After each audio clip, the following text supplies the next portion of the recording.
Let's continue with the first chapter from your history and civics book.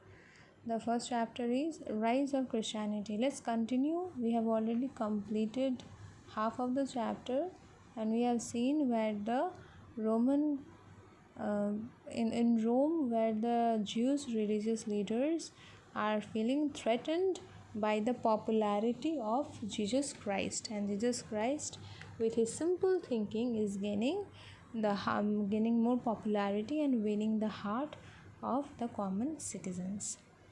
Then, as the Roman governor was feeling threatened, what they did, Jesus was put on trial and sentenced to death.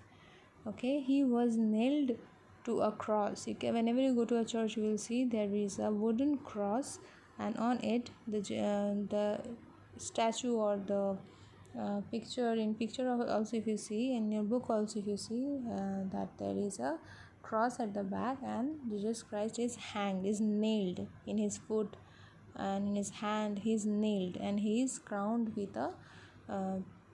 with some thorns, and he have been died like that. He was nailed and crossed and crucified.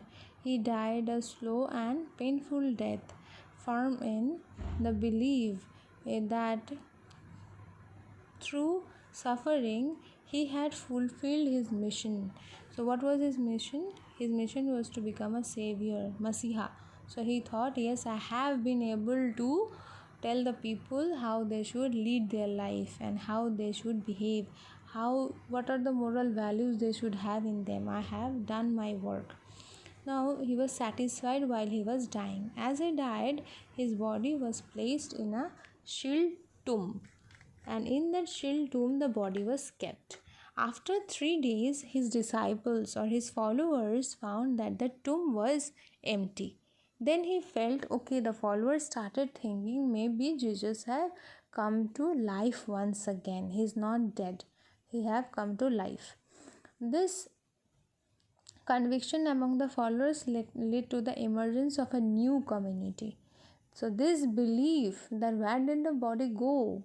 He have come to life once again. These followers then made a new religion known as Christian community. The enemies of Jesus had crucified him, but he lived on in the hearts and minds of his followers, not only in Palestine but far beyond the boundaries. His thinkings, his teachings became so popular and so extraordinary, and it was revolutionary that everybody, whoever heard it in the world during that time, started converting to Christianity. Now, what was his teachings was written by whatever he was teaching, whatever was his thinking and his life, his activities, everything was written by his 4 disciples, or you can say 4 followers: John, Matthew, Mark, and Luke. These are the 4 persons. The teachings of Jesus was spread in Palestine most actively by Peter. Peter was the founder rock of Christianity. Okay, he started preaching in Palestine.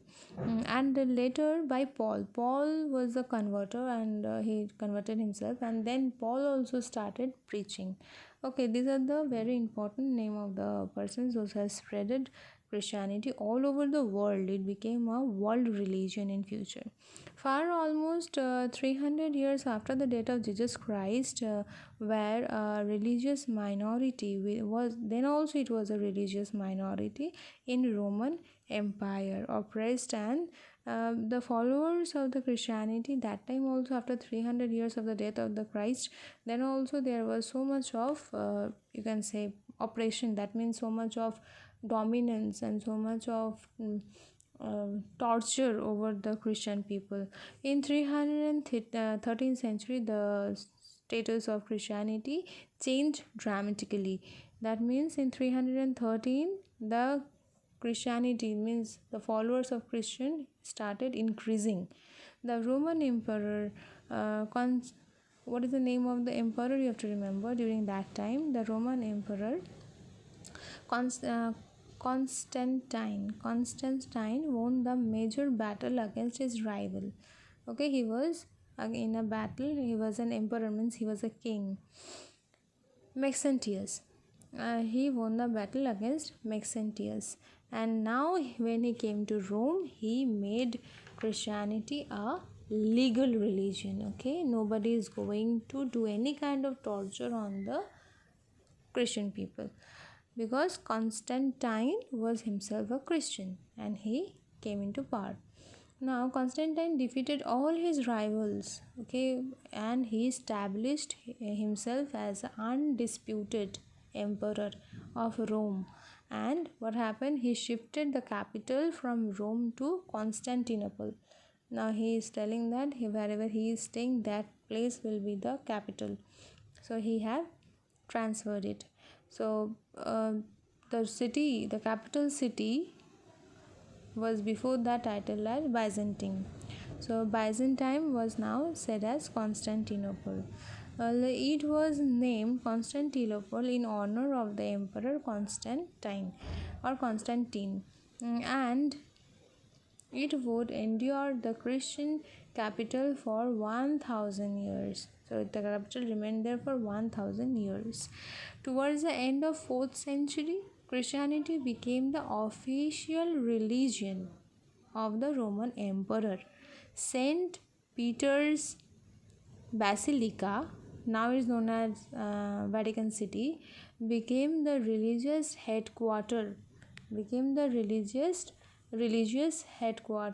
of the Christian world. The Bishop of St. Peter's Basilica, the Pope, became the spiritual head of the Christians all over the world and was acknowledged as the representatives of the Christ on earth. This is how the religion spreaded. Okay, this is how the religion spreaded, and now Christianity is a worldwide religion. We can find this religion in maximum countries of the world. Hope you understood the chapter. Thank you.